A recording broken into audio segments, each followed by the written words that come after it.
All right, this thing's cool.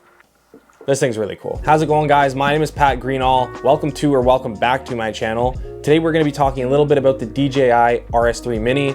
Definitely my new favorite gimbal. When DJI reached out to me and they allowed me to have the opportunity to create something with this new piece of tech, I was super pumped about it. Like, I had to do it, and I had the perfect thing that I wanted to do for it, and that was a piece on my friend Joey. Now, Joey isn't just a normal guy. He's an all-around incredible martial artist and person, but on top of that, he's particularly good at wrestling and jiu-jitsu. So I thought it would be really cool to build a story around Joey and kind of show some of the cool movements and what his passion for wrestling and grappling has kind of led him to. So I thought that would be the perfect opportunity to try this thing out, and it absolutely completely outperformed my expectations. I am one to really throw gimbals into the mud and try and do crazy things with them in order to get them to either vibrate or freak out on me. And this thing held up to everything that I put it through. But before I get into what it can do or what I did with it, I really want to talk about who this gimbal is for. It might seem obvious, but the solo filmmaker is 100% going to pick this up over a bigger setup a lot of the time. If you have a Sony a7S III 24-70 or you have anything that's like that, this is going to be the perfect gimbal. I was flying the a7S III with the 24-70 on it, and it ran perfectly. As a solo filmmaker, you need something that's reliable. You need something where the battery life is extremely long, and you really can't afford for anything to go wrong with the tools that you're using. So the reason that I would pick this tool over some of the other tools is because this is probably the smallest gimbal that I own, but the form factor is incredible.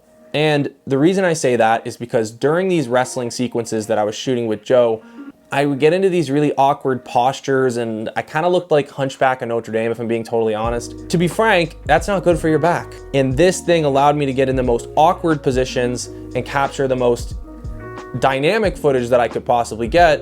And for that reason alone is why I really enjoy this gimbal. If I was to shoot on a larger setup than a 24-70 on a Sony, I would definitely probably move more up to the RS3 Pro. So kind of going off of the form factor of this gimbal, it doesn't prevent it from how strong the motors are. I zoomed into 70 mil at one point in this video, and I was running next to Joe as he was going up these stairs.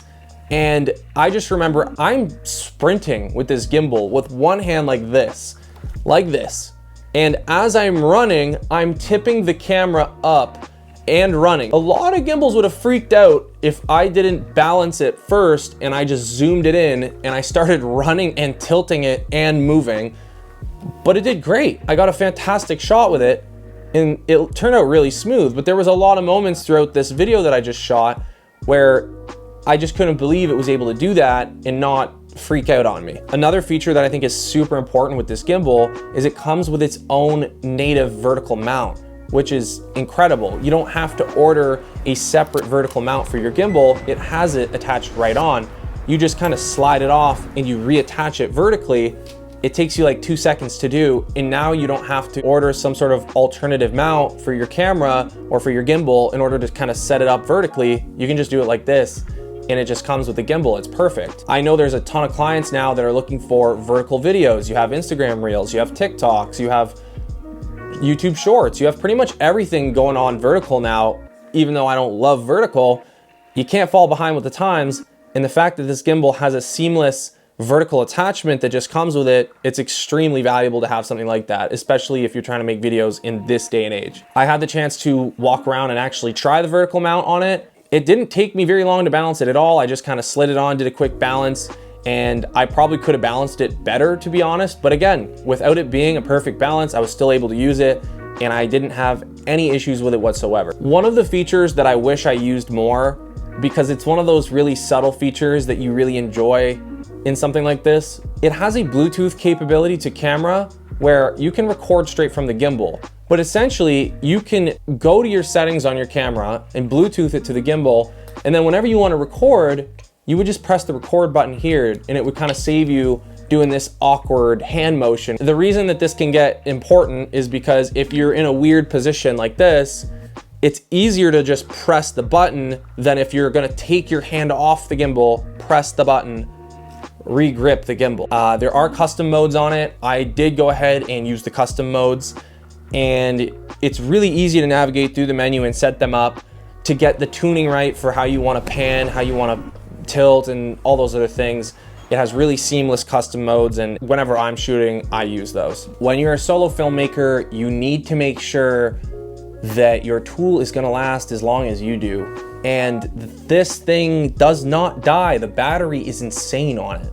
Given the battery on all the gimbals are really good, this one, you know, I would have thought if it's holding a 24-70, that's not the heaviest setup, but it can get kind of heavy, I guess, when you're tipping it in different directions. So yeah, the battery was fantastic. I've used it for the first at least day and a bit, maybe more, without charging it at all, and it just held up strong. I didn't have any problems with it. So the battery life on this thing is nuts. It's really, really good. Similar to some of the other gimbals, they do have a quick release plate on this guy. So if you don't feel like having to rebalance the camera every single time you take the damn thing on and off, you don't have to. You can just take it off and slide it back on, and it works great. You don't have to rebalance it every single time, which as a solo filmmaker is extremely important because time is everything. If you want to get a handheld shot and you want to pop it back on the gimbal and go ahead and you're trying to capture something happening in real time, you want to make sure you're able to do that and not have to put the camera back on and rebalance everything.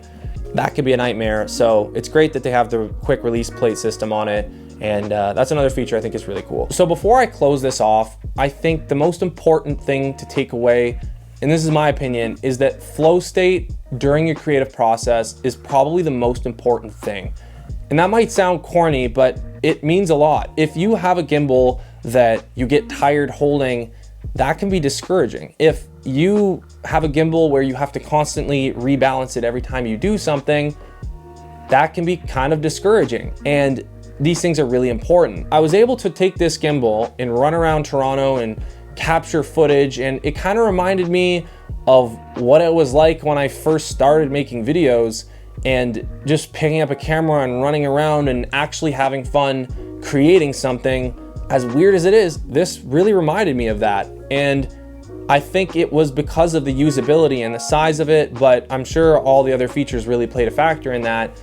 And that to me was really important. So for that reason alone is why I would recommend this gimbal. So with all of that being said, I hope you enjoyed the video. I would really appreciate it if you guys went over and checked out the video I made with the RS3 Mini on Joe. And ultimately, I know I need to post more videos, but please, if you have a second, please remember to subscribe. And until the next time, guys, peace out.